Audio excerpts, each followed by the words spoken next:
This is Socks in 7. Welcome back to Socks in 7. We are your hosts, Kevin Tebow, Mason Reed, again without Jack Tagerman. Kids working, getting those big bucks. But got some more Sox news, more big moves made by Chaim Bloom. I guess we got to start off with the big one. Josh Taylor for Mondesi. How do you feel about it? He might not, Chaim might not even be done yet either. But, just got to come on. We're watching the end of the Eagles-Niners game right now. It's a route. Decided to hop on, do a quick pod. And, about Mondesi. Obviously been injury-riddled his whole career. But, guy he can swipe a back. I feel like he's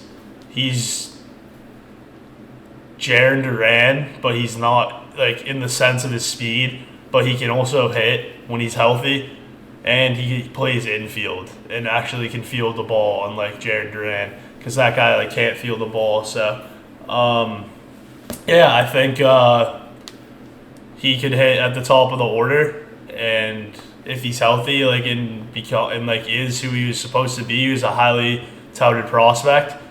I like the guy. I one time randomly pulled a pretty sweet card of his, so welcome to Boston. And the next person we were going to talk about as well is Tapia, Ramel, however you say it. But he's been bouncing around ever since a long stint with the Rockies. But I feel like him and Mondesi, if one of them can hit leadoff, whether it be either of them, and one of them can hit ninth, and they can both have 350, 400 OBPs and just get on base at a high clip, that's speed on the base paths for Rafael Devers in the 2-hole, and that's what we want to see. Well, I think Yoshida is gonna lead off, and he's fast too. Yeah. But if Yoshida can't play the outfield, which is a possibility, then it'll be Tapia. And I think it's really ironic that we got Tapia, because that pushes Jaron Duran down to AAA, and it's pretty funny and ironic because if you guys remember, Raimel Tapia is the one who hit the inside the park grand slam when Jaron Duran just stood and looked at the ball. So I thought it's pretty ironic. I'm pretty pumped.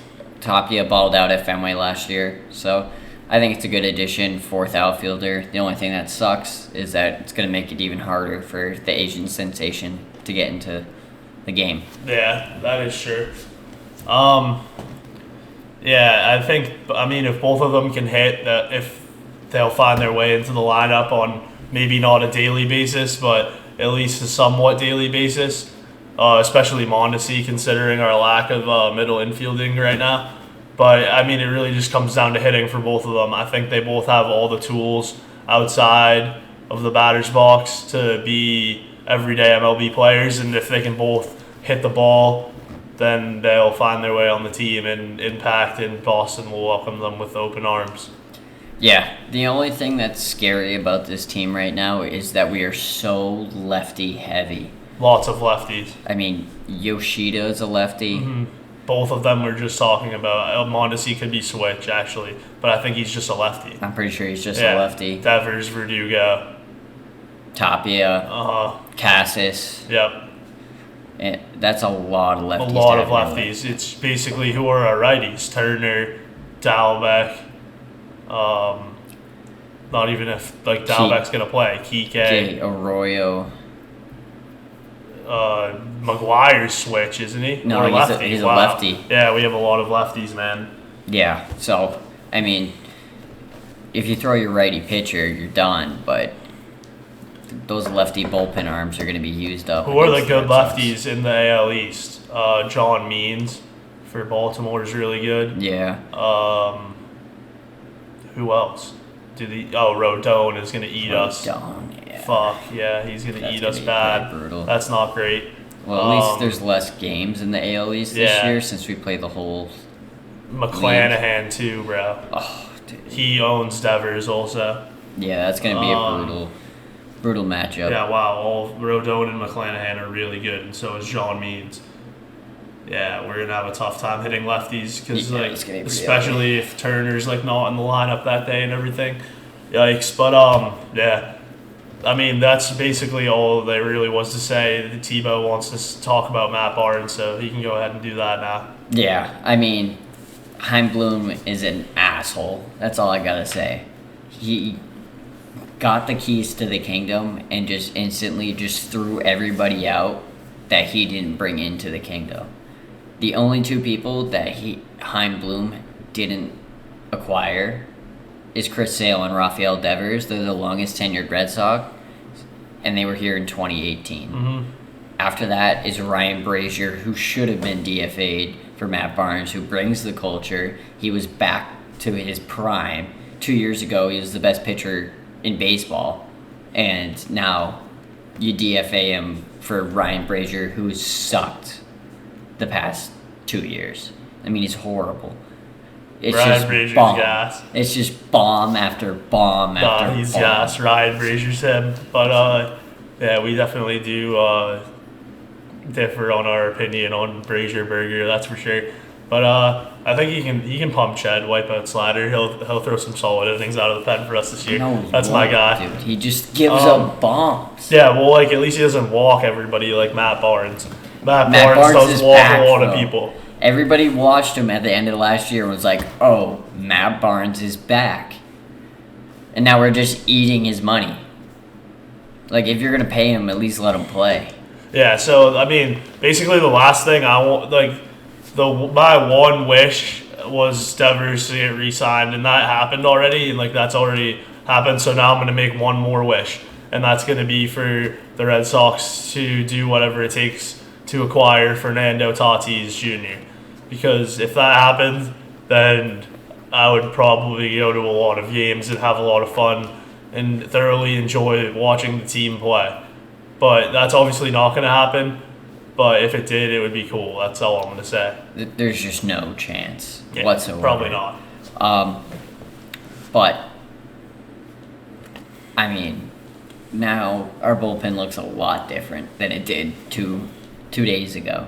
You had Josh Taylor and Matt Barnes. Now your best lefty reliever is like Jolie Rodriguez, who had a 5 ERA. He's horrible. You need to go out and get another lefty reliever because you got rid of your boy Darwinson. You got rid of Josh Taylor. And now you don't have a lefty reliever. And you need one. But I'm fine with the trade because we needed a shortstop. But you need to go out and get a lefty reliever, or it's going to be pain after pain after pain. Yeah, I mean, at this point, like, Heim could make a few more, like, moves, but the offseason is sort of wrapping up and everybody's reporting, so, I mean, stuff can still happen, but at this point, I'm definitely excited for the World Baseball Classic, and also, if you're watching this until now, like, there might not be too many of you, but if you did stick around this long, let us know in the comments. Like, drop some YouTube comments. Do you want to see me and Tebow and Tags start a different podcast about the baseball, like the MLB in general? Like, maybe once a week, once every 2 weeks, little recap of who's hot, who's not, best teams, predictions. We'll incorporate some betting stuff. Who wants to see that? Drop some comments for that, because we definitely do it. We definitely thoroughly enjoy coming on here talking ball. So, just if you're still watching, like, let us know. Definitely. I would love to do it. I know Reed would, and I'm sure Reed's MLB picks would be on fire. Yeah, it's always an up and down ladder. Up and down, up and down. But yeah, I mean, I was pretty hot in the playoffs last year. I can say that much. Like, you basically just bet on the Astros and they win most of the time. And yeah, besides that, like, I basically bet on my favorite pitchers. That's really all I do every day. If there's a pitcher that I like, I'm gonna take that team, and like that's really all it comes down to for me. But yeah, we're definitely down to just talk even more ball outside of the Red Sox, because the MLB is definitely the best league in America, and baseball is the best sport in the world. So we definitely love talking about it. And if you guys want, like, even if you guys don't want us to, we probably will anyway. Yeah. So. But let us know. We will catch you probably midway through World Baseball Classic.